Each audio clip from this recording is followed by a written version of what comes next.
All right, 7.6. Yes, normally these are just our review days, our review tasks. This one can get kind of complicated. So we're going to do this one together. Kind of explore, what some proofs with constructions look like. So we're going to grab our compass tool again.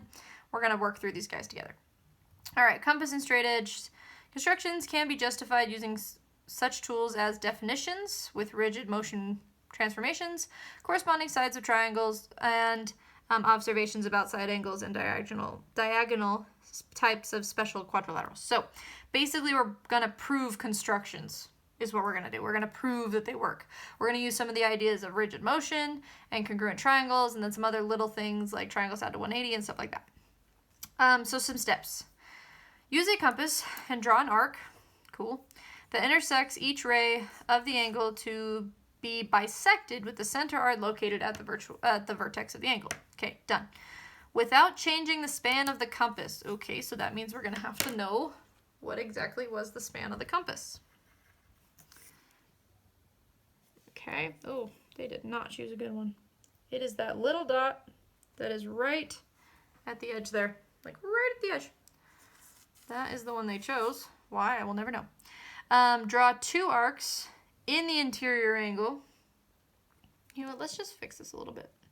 Let's create our own. There we go. I'm going to use a dot a little farther away.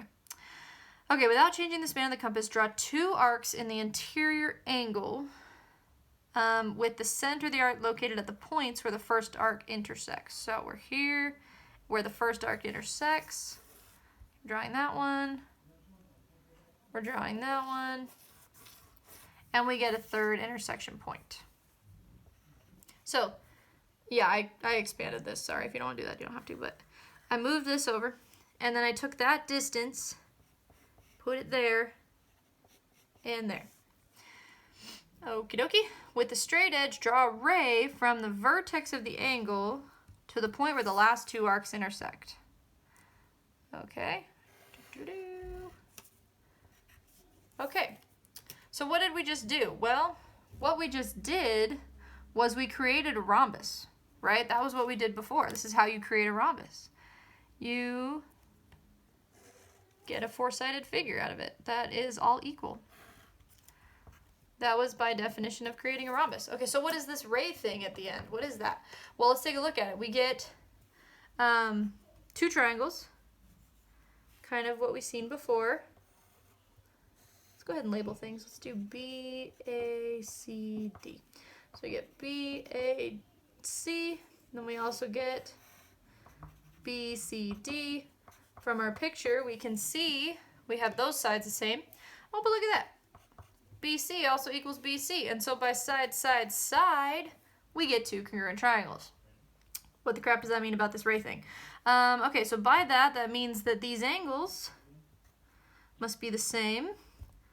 Those angles must be the same, and those angles must be the same. Let's go back and draw that in our picture now.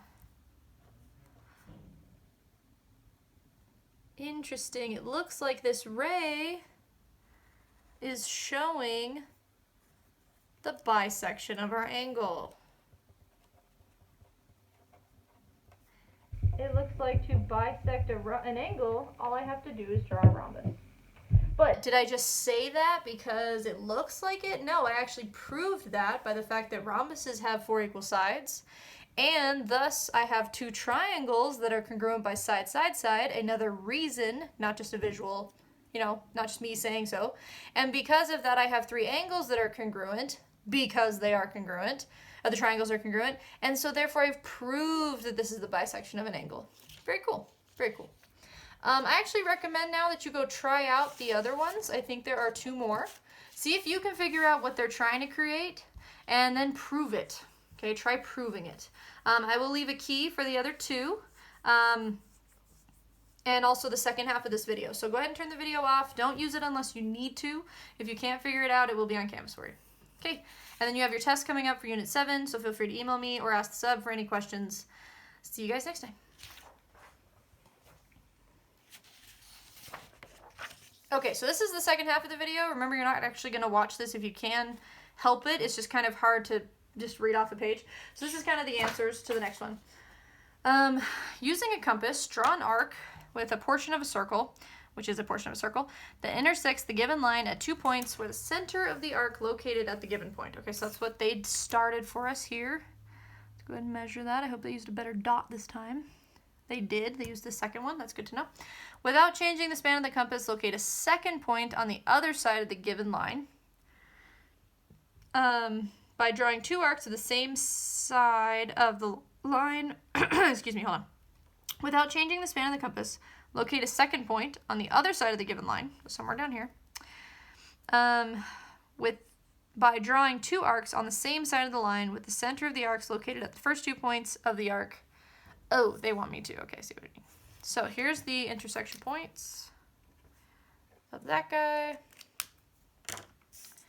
They want me to find that dot, okay? Just gonna draw the whole circle. Well, not all of it. Okay. There's my new dot. Fabulous. Straight edge draw through the point. Okay.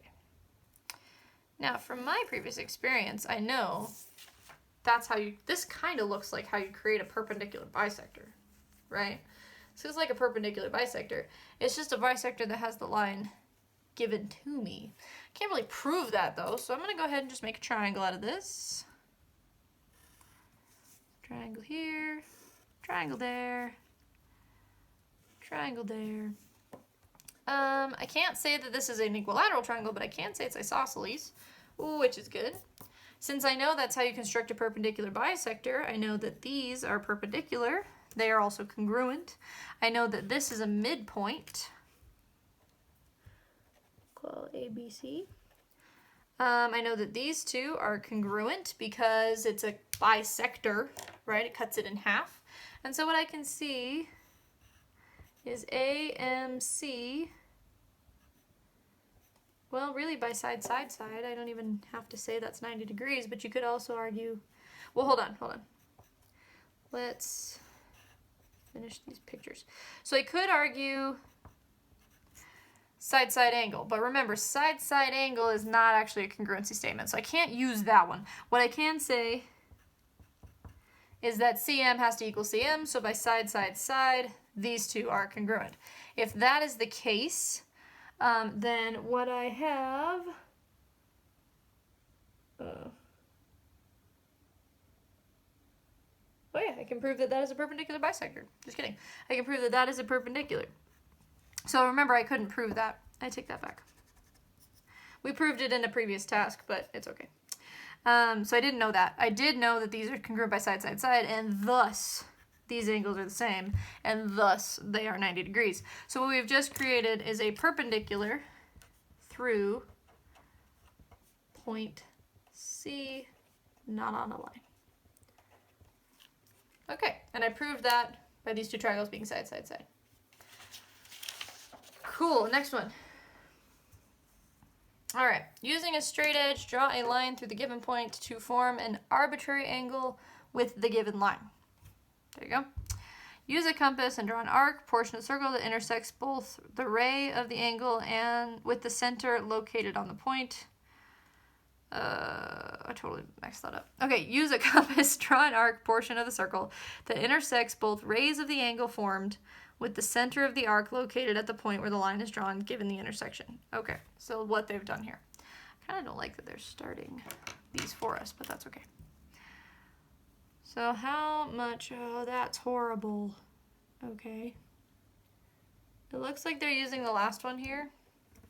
Just gonna double check. Yeah, they're using the last one. Okay, without changing the span of the compass, try second arc on the same side of the drawn line, centered at the given point. Here's the given point, way up here. Okay.